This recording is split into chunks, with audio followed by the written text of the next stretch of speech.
सुप्रभात बच्चों। जैसा कि आप सबको मालूम ही है कि अब हमारे जो पीरियड है वो सिर्फ एक ही वीक में रह गया है, तो इसके अकॉर्डिंग हमारा सिलेबस जो है वो ख़त्म नहीं हो पाएगा। तो बच्चे, मैंने सोचा कि क्यों ना हम आपको ट्यूटोरियल भेज दें। तो इसको भेजने के लिए मैंने ये आपको सबसे पहले आपके व्याकरण का टॉपिक उठाया है, वो है एक पत्र। तो इस बार आपको पत्र है मित्र या भाई को बधाई पत्र, ठीक है बेटा। और दूसरा है पढ़ाई के लिए प्रेरित करते हुए मित्र को या भाई को पत्र लिखो। तो आज हम सिर्फ बधाई पत्र करेंगे। तो सबसे पहले मैं आपको आज कराऊंगी मित्र को बधाई पत्र। तो सबसे पहले पत्र क्या होता है इसके बारे में बताऊंगी। बच्चे, पत्र जो है वो दो तरह का होता है, एक औपचारिक और एक अनौपचारिक। औपचारिक मीन्स ऑफिशियल लेटर, जो भी हम प्रिंसिपल मैम से छुट्टी लेनी होती है तो हम लिखते हैं ना पत्र, उसको बोलते हैं औपचारिक, यानी कि ऑफिशियल पत्र, ठीक है। तो ये जो दूसरा है, जो हम अपने भाई बहन रिश्तेदारों को, सगे संबंधियों को, मित्रों को जो पत्र लिखते हैं उसको बोलते हैं अनौपचारिक पत्र। तो आज मैं आपको अनौपचारिक पत्र के बारे में बताऊंगी कैसे लिखा जाता है। तो आज मैं आपको कराऊंगी मित्र को बधाई पत्र। तो मित्र को बधाई हम किस किन मौकों पर देते हैं। तो सबसे पहले है कि जब आपके मित्र का जन्मदिन होता है तो आप उसको कांग्रेट्स कहते हैं, फ़ोन में कहते हैं। अगर आपका मित्र दूर है, आपने उसको पत्र लिखना है तो आप उसको पत्र में बधाई दोगे, ठीक है, और उसके परिवार को बधाई दोगे। तो किन किन बातों पर आप बधाई पत्र मित्र को लिख सकते हैं, जैसे जन्मदिन पर बधाई पत्र, या आपके मित्र ने कोई प्रतियोगिता जीती है तो उसको बधाई पत्र लिख सकते हो, या कक्षा में प्रथम आया है तो बधाई, या कोई नया घर खरीदा है या नई गाड़ी ली है तो आप उसको बधाई दे सकते हो। तो ये पत्र लिखा कैसे जाता है ये मैं आपको बताने जा रही हूँ।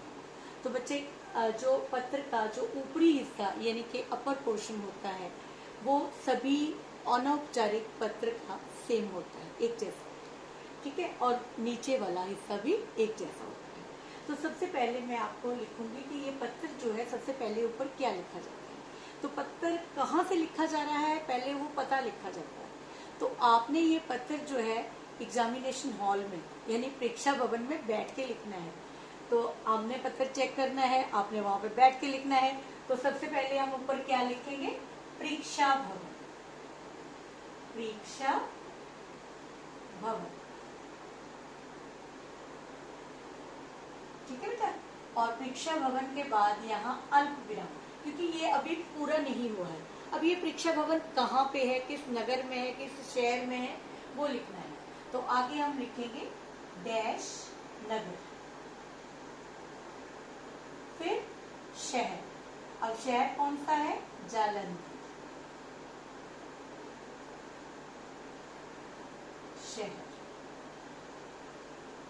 ठीक है बेटा।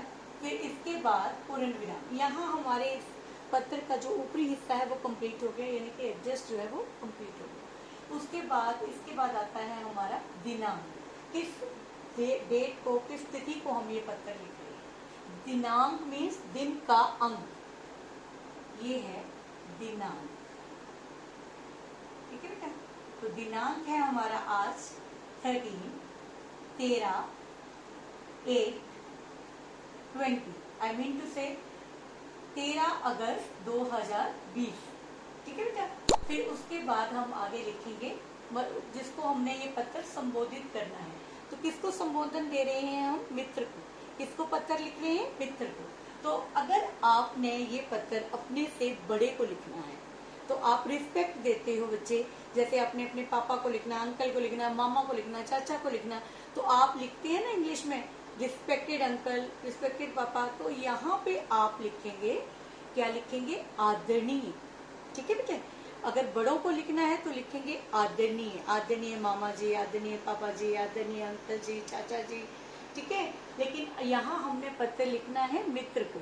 अगर हम अपने से छोटों को लिखेंगे तो हम लिखते हैं प्रिय, और जो हमारे बराबर का है उसको भी हम प्रिय, ठीक है बेटा। तो इसी तरह इंग्लिश में आप डेयर लिखते हैं, डेयर फ्रेंड, डेयर छोटा भाई बहन, जिसको भी आपने लिखना है।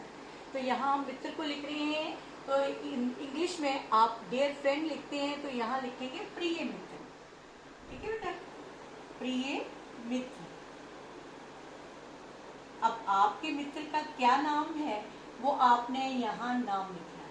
अब प्रिय मित्र के बाद यहाँ अल्प विराम, ठीक है, कोमा आएगा। उसके बाद हम इसको, आप इंग्लिश में हेलो हाय कुछ लिखते हैं ना, तो ठीक उसी तरह हिंदी में भी हमने इनको संबोधन करना है। क्या करेंगे, सादर प्रणाम या सप्रेम नमस्ते।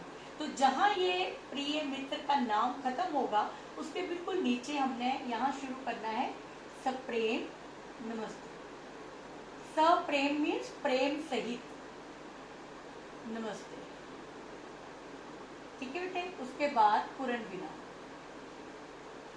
फिर उसके आगे हमने लिखना है, क्या पूछते हैं हम कि we are fine here and I hope you also.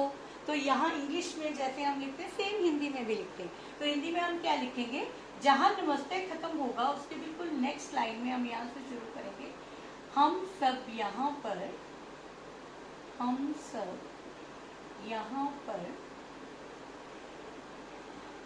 कुशल मंगल से हैं।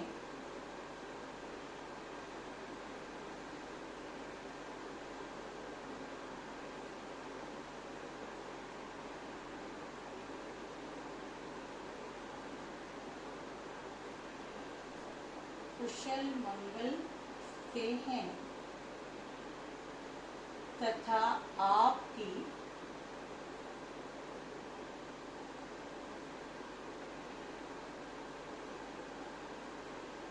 कुशलता भगवान जी से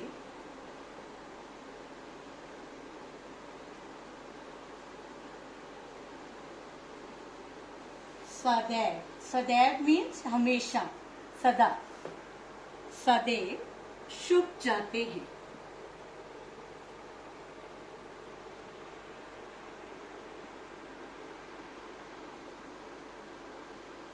उसके बाद हम आगे लिखना शुरू करेंगे, आगे समाचार ये है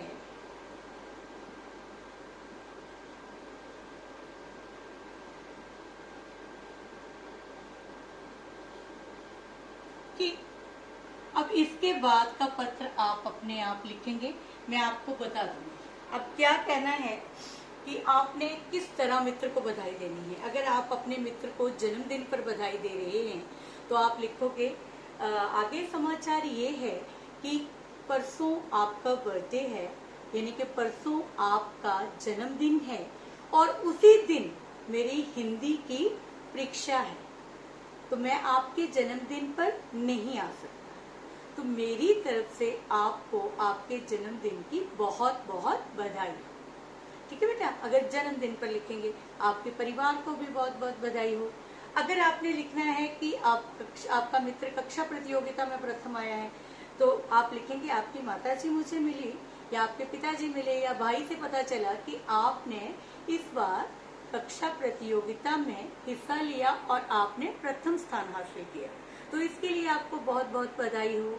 या आपके मित्र ने नया घर खरीदा है तो आपने मुबारकबाद देनी है, तो आप लिखोगे कि आप, मुझे पता चला है आपने अभी अभी नया घर बनाया है और आपके घर में गृह पूजन है, तो उसमें मैं उपस्थित नहीं हो सकता, नहीं आ सकता, लेकिन मेरी तरफ से आपको बहुत बहुत बधाई हो। तो इस तरह आप अलग अलग मौके पर अलग अलग तरह से बधाई दे सकते हो। तो ये सेंट्रल मैटर में आपको पत्र में क्या आएगा वो आपने लिखना है।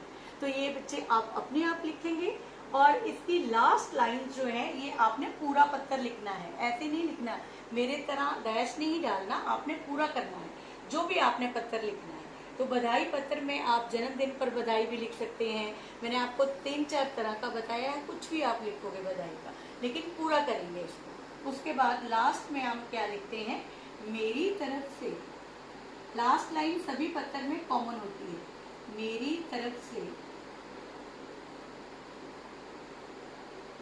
आपको और आपके परिवार को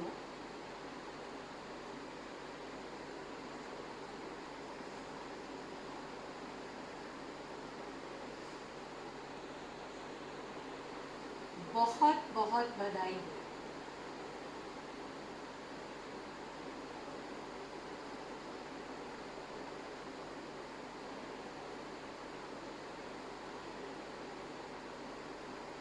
फिर लास्ट लाइन लिख देंगे मेरी तरफ से आंटी अंकल को नमस्ते, दीदी भैया को नमस्ते, कुछ भी आप लिख सकते हो।